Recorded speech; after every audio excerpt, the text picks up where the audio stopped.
नमस्कार, आप देख रहे हैं आईएनसी टीवी और इस वक्त की महत्वपूर्ण खबरें।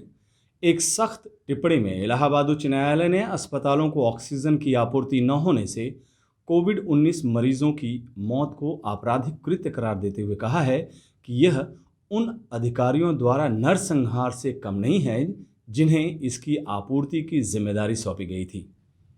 इलाहाबाद हाई कोर्ट ने यह टिप्पणी उन खबरों पर दी जिनके मुताबिक ऑक्सीजन की कमी के कारण लखनऊ और मेरठ जिले में कोविड-19 मरीजों की जान चली गई।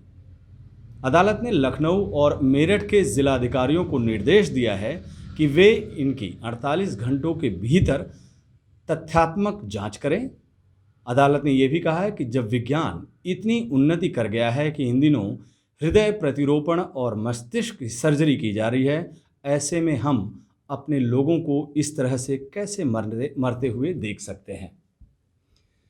दूसरी खबर की तरफ चलते हैं। कांग्रेस महासचिव श्रीमती प्रियंका गांधी वाड्रा ने सोशल मीडिया अकाउंट्स पर एक भावुक पोस्ट किया है जिसमें उन्होंने लिखा है, विजय इंसानियत की ही होगी। प्यारे दोस्तों, कोरोना के चलते हम सब एक अंधेरे दौर से गुजर रहे हैं। मुझे पता है कि आप में से कई लोग किसी अपने को खोने की असीम पीड़ा में हैं। कई अपने परिजनों की कुशलता के लिए प्रार्थना कर रहे हैं। उनकी सेहत को लेकर बहुत परेशान हैं। महामारी ने हम सबको हिलाकर रख दिया है। हमारी जिंदगी बदल गई है। अब कुछ पहले जैसा नहीं रहा। ये बात चुभती है कि जिनके हाथों में ताकत थी, जिनकी जिम्मेदारी थी, वे न सिर्फ अपनी जिम्मेदारी से मुकरे बल्कि लगातार झूठ का एक जाल बुनकर लोगों की मुश्किलों को समझने से इनकार करते रहे। मगर इसी बीच देश के लोग अभूतपूर्व तरीके से एक साथ आ रहे हैं। मुझे आशा है लोगों का एक दूसरे की मदद करने, दुख में साथ खड़े होने का असर शासन करने वालों पर भी पड़ेगा और उनको अपनी जिम्मेदारियों का एहसास होगा। डर और निराशा के बादल हावी हो रहे हैं, लेकिन इस अंधेरे समय से निकलने का एक ही विकल्प है, थको मत। हम निराशा को परास्त करेंगे। महामारी की मार को हम संवेदना के मरहम से हल्का करेंगे। वो डॉक्टर, स्वास्थ्य कर्मी, एम्बुलेंस ड्राइवर और वो तमाम लोग जो किसी न किसी ढंग से दूसरों की जान बचाने के काम में लगे हुए हैं, हमारे लिए आशा की किरण लेकर आते हैं। चेन्नई में बैठा एक युवा लड़का बिहार के किसी दूर दराज के क्षेत्र में मदद भेजने का प्रयास कर रहा है। दिल्ली में एक लड़की 16 घंटे हेल्प डेस्क पर बैठकर लोगों की ज़रूरतों की लिस्ट बनाकर फील्ड टीमों को दे रही है। ज़्यादा से ज़्यादा लोग मदद पहुंचाने की राष्ट्रीय ड्यूटी निभा रहे हैं और सेवा के राष्ट्रव्यापी आंदोलन में शामिल हो रहे हैं। हम सब आने वाली पीढ़ियों के लिए लड़ रहे हैं। ये लड़ाई असाधारण है, मगर विजय इंसानियत की ही होगी। मुझे पता है बिना मास्क बाहर निकलने, किसी को गले लगाने या पार्क में बच्चों के साथ खेलने के बारे में सोचना सपने जैसा लगता है, लेकिन ऐसा होगा। एक बार फिर उम्मीद का सूरज चमकेगा। एक बार फिर स्कूलों में बच्चे खिलखिलाएंगे। एक बार फिर गलियों में क्रिकेट शुरू हो जाएगा। एक बार फिर घरों की छतों पर मोहल्ले भर की औरतें इकट्ठी होंगी और जन्मदिन का गीत गाएंगी। हमें एक दूसरे का साथ देकर ताकत बनाए रखनी है, हिम्मत रखनी है, उम्मीद के दिए को जलाए रखना है। हमें इंसानियत की एक नई इबारत लिखनी है। जय हिंद। इस वक्त की एक महत्वपूर्ण खबर यह भी है कि सरकारी तेल कंपनियों की ओर से आज लगातार दूसरे दिन भी पेट्रोल व डीजल की कीमतों में बढ़ोतरी हुई है। पेट्रोल की कीमत में 19 पैसे तो डीजल की कीमत में 21 पैसे प्रति लीटर की बढ़ोतरी हुई है। विधानसभा चुनाव के बाद आज ये दूसरी बढ़ोतरी है। हालांकि विधानसभा चुनाव के दौरान पेट्रोल और डीजल के दाम रुक गए थे। मंगलवार को दिल्ली में पेट्रोल का दाम 90 रुपये 55 पैसे तथा डीजल का दाम 80 रुपये 91 पैसे प्रति लीटर है। वहीं मुंबई में पेट्रोल की कीमत 96.95 रुपये व डीजल की कीमत 87.98 रुपये प्रति लीटर है।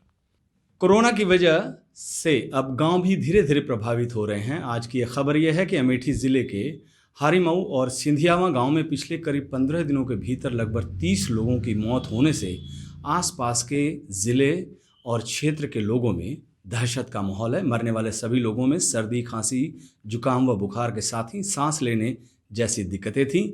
मौत के बाद परिजनों द्वारा शव का अंतिम संस्कार कर दिया गया, लेकिन गांव में इसके बाद काफ़ी दहशत है। हर कोई इन मौतों को कोरोना से जोड़कर देख रहा है।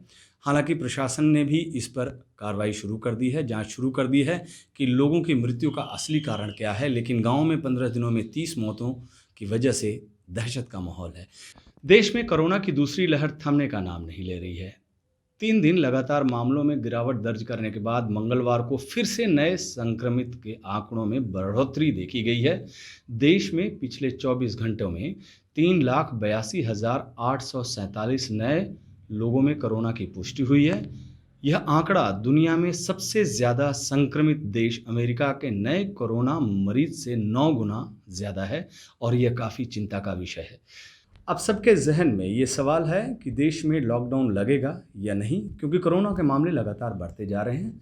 2 हफ्ते पहले ही प्रधानमंत्री मोदी ने राज्यों को ये सलाह दी थी कि वे लॉकडाउन को आखिरी विकल्प मानकर चलें। हालांकि अब कोरोना वायरस की वजह से देश में हर तरफ कोहराम मचा हुआ है। कोरोना मरीजों से भरे अस्पताल और हर दिन बढ़ते मौतों के आंकड़ों की वजह से केंद्र सरकार पर लॉकडाउन लगाने जाने का दबाव बढ़ता जा रहा है। स्थिति यह है कि देश के ही नहीं बल्कि विदेश के नेता भी कोरोना संकट से उबरने के लिए भारत में लॉकडाउन को ही आखिरी विकल्प बता रहे हैं। कांग्रेस नेता राहुल गांधी बार बार देश में लॉकडाउन लगाए जाने की मांग कर रहे हैं। कल उन्होंने कहा कि देश में कोरोना वायरस ऐसे चरण में पहुंच गया है जहां फुल लॉकडाउन के अलावा कोई और विकल्प नहीं बचा है। भारतीय बैंकर उदय कोटक ने भी सरकार से मांग की है कि वह मरीजों की मदद के लिए सेना तैनात करें और कोरोना के प्रकोप को कम करने के लिए प्रतिबंध लागू किए जाएं। उन्होंने कहा कि सरकार को भारत के साथ ही विदेशी एक्सपर्ट से इस मुद्दे पर सलाह लेनी चाहिए। अमेरिका में बाइडेन प्रशासन के शीर्ष अफसर और राष्ट्रीय सुरक्षा सलाहकार जैक सलिवियन ने कहा है कि भारत में यह महामारी काबू से बाहर हो चुकी है। अमेरिका स्थित institute for health matrix and evaluation IHMI का अनुमान है कि अगर कठोर कदम नहीं उठाया गया तो 1 अगस्त तक भारत में 10 लाख से ज़्यादा कोविड मौतें हो सकती हैं। इससे पहले संस्थान ने इस तारीख तक 9,60,000 मौतों का अनुमान लगाया था।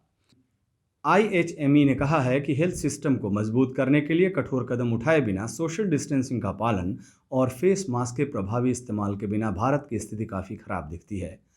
IHME वाशिंगटन विश्वविद्यालय में एक वैश्विक स्वास्थ्य अनुसंधान केंद्र है।